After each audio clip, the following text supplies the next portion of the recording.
Well, welcome back to my series on doing a hot rod restoration on a 1935 Buick. To start things off, I'm going to return to the rear trunk deck lid to correct a few things that I said. First off, what's going on here is he's actually spreading a flux to tin the deck lid to make it ready to have the lead adhere to it. The torch helps work the flux evenly into and across the metal as he uses the rag to spread it out. Once the metal's been properly tinned, and now it's time to go ahead and add in the lead. Actually, this is a tin lead mixture. In the case here, it's almost like soldering. What he's actually using is a bar type solder composed of 70% lead and 30% tin. And here are several shots of the finished deck lid.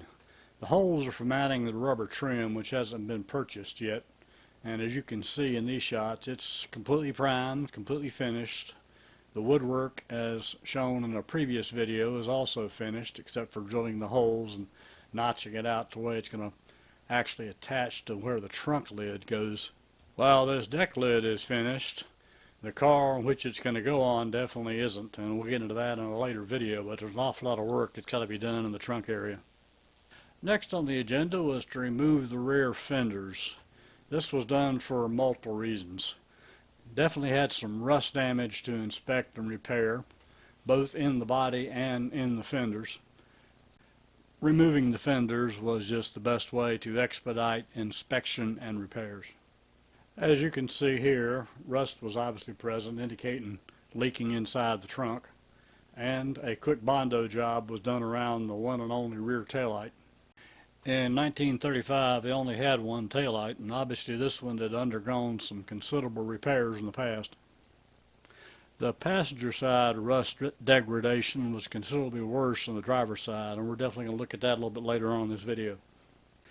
Clearly, this wasn't the first time the fenders had been off. It definitely looked like the car had been gone through at least once with new trim work. First, a quick note on weather delays. As you can see here, rust forms on bare metal pretty quick, and if you look real closely, you'll see the tire actually has water in it on the carrier. The car is under a carport, but we've been having rain almost every day, and of course with a blowing thunder shower, some days you just got to say, okay, I'll pick it up tomorrow. As you can clearly see in this shot, the car had metal roofing in the back of it, and the metal roofing was covered up in fiberglass.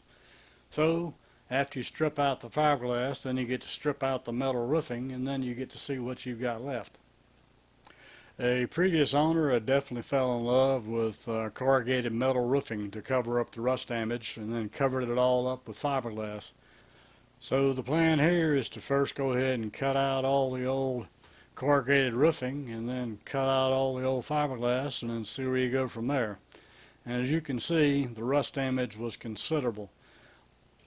In addition to rust damage, you're also going to have to replace a whole lot of the fiberglass covered wood. And of course the fiberglass is going to have to come off before you can go in there and replace the wood. Roger says he's definitely going to go back in with the final interior decking being made of wood, but that's of course way on down the road. Well, now that he's got the rusted deck out, let's take a look and see what else the fiberglass was hiding. As you can see here, some rust is definitely evident in the brackets below the deck, so this is all going to be gone through. And the inside and outside of the rear fender are showing rust areas. Roger decided he's definitely going to have to replace most of the lower fender and all the woodwork on the passenger side, so he trimmed all that out. As you can see in these two shots, there's a considerable amount of sheet metal that's going to have to be welded back in. Remember this shot as you look at the next couple of photos. This is the driver's side in this shot.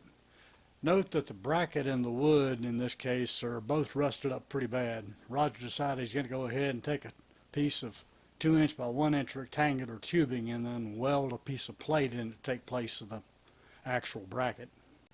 Doing this will allow him to better support the rear of the car. And the rear car has dropped a little on the frame, so that's got to be corrected, and this will help out there too. Well, that's it for this update. Thanks for watching. Check back often. I'm definitely going to be continuing this series and a few other projects I'm working on. If you're liking what you're seeing, please consider giving me a like and definitely consider subscribing. I've got a whole lot more updates on this car coming along and some other projects I think you're going to be interested in. So until our paths cross again, take care, y'all.